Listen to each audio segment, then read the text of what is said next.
Pag-usapan po muna natin yung motion ninyo kanina, no? So basically, compelling the members of the committees to disclose possible conflicts of interest, no? Bakit napaka-importante po nito? Well, unang-una, kailangan may kumpiyansa ang sambayan ng Pilipino sa mga iniimbestigahan ng Kongreso. Lalong-lalo na kung meron mga nagsasabi na involved din ang mga kongresista sa iba't ibang mga flood control projects. Clear naman yan sa batas natin, sa RA 6713, yung Code of Conduct of Public Officials, pati sa ating konstitusyon, na bawal ang conflict of interest at dapat magkaroon ng full disclosure pag kami iniimbestigahan ng isang mambabatas. So yun ang inihain namin na motion kanina, and I was quite happy and satisfied that the motion was seconded and approved at the committee level.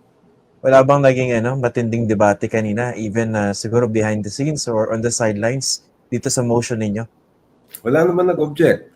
Iniintay ko nga na baka may magsabi na tumututol sila, pero nobody made or entered any objection. Okay. Yung ano po exactly yung gusto nyo mangyari dun sa inyong motion? Ano yung kailangan nilang i-disclose? Well, I think it's important that everybody knows, not just the members of the House, but the public, who are conducting the investigation and if they have any interest that they may be trying to protect.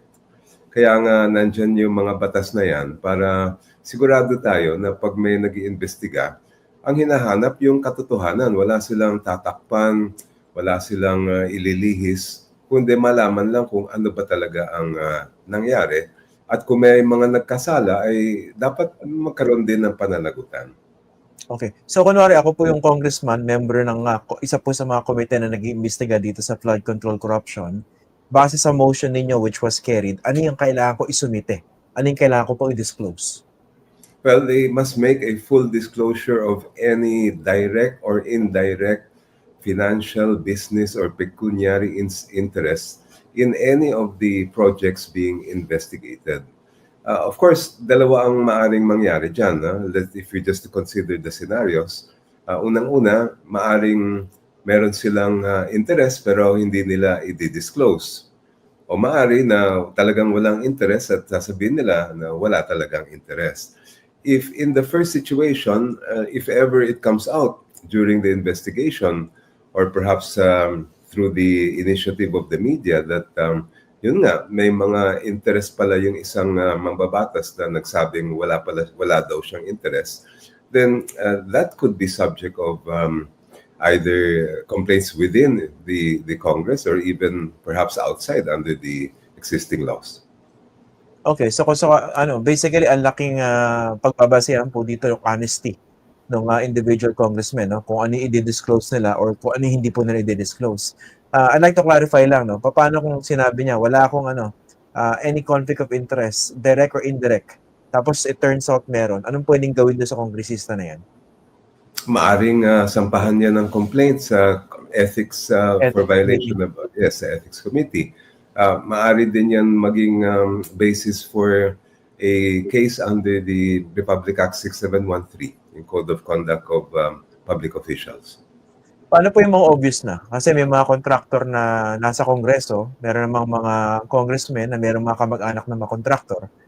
Di ba po obvious na yon? So ano po bang gagawin doon? Well, maaari sila mag-inhibit at sa tingin ko, yun yung tamang daan kung sila ay talagang may connection, ano? Because that way, we protect both.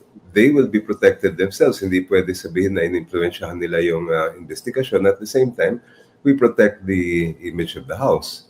And the House can proceed with the investigation without anyone saying that there were people involved from the House who tried to divert its attention.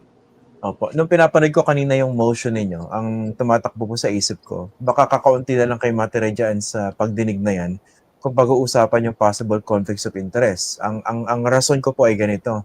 Marami po rin sa mga kasama nyo sa Kongreso, kasama dun sa nagbusisi ng mga nakaraang budget, including the current budget that we have now for 2025.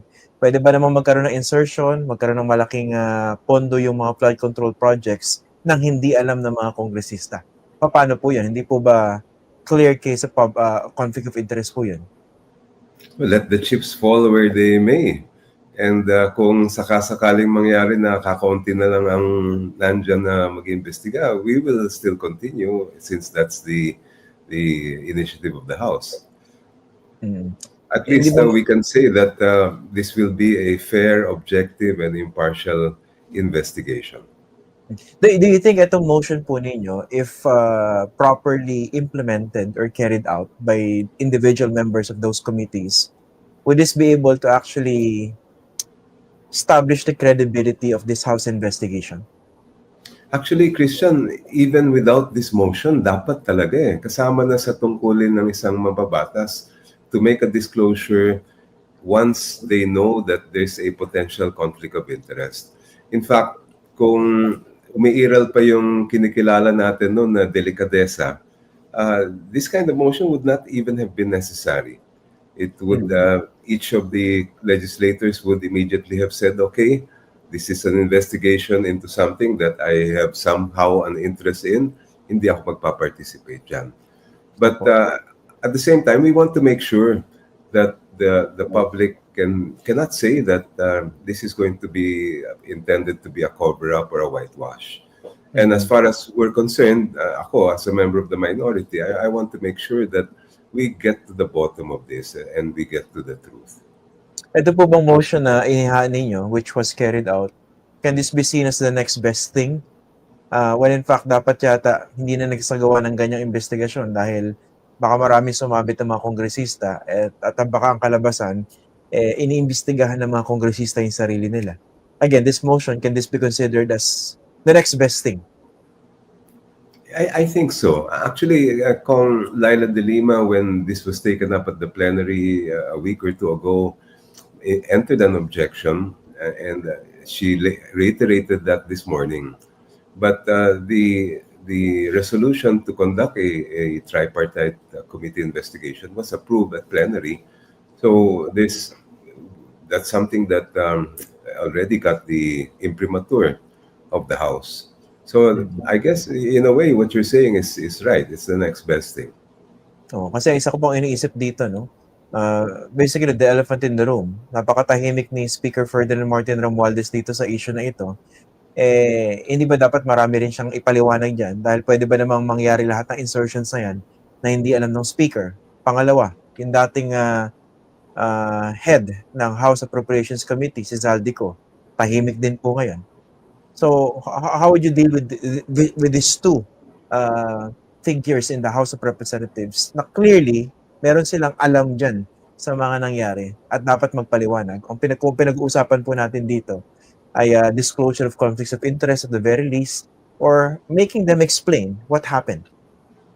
Well, kaya nga po kami sa Akbayan nag-file ng resolution calling for an open, public, and transparent budget process all the way to the BICAM up to the end of the deliberations.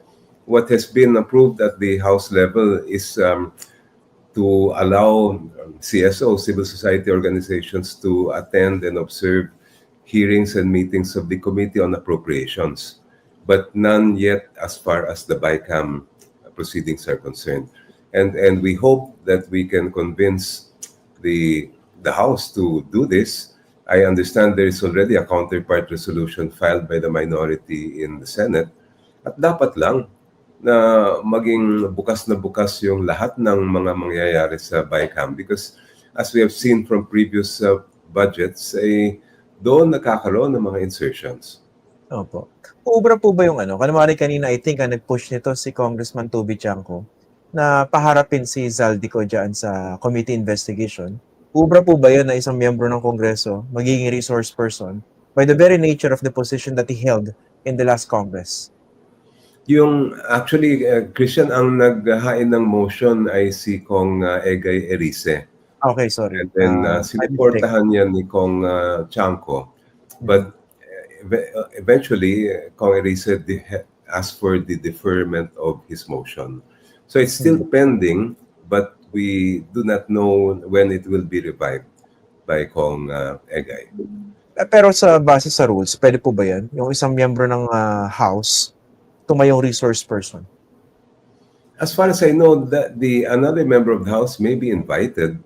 Now, whether that member will attend or not, kung ano yung magiging pagpapasya niya doon, remains to be seen. But to me, it's very legitimate. It's a legitimate question because up to now, we still do not know exactly paano nangyari yung mga insertions na yan. At marami sa mga insertions na yan involve flood control projects.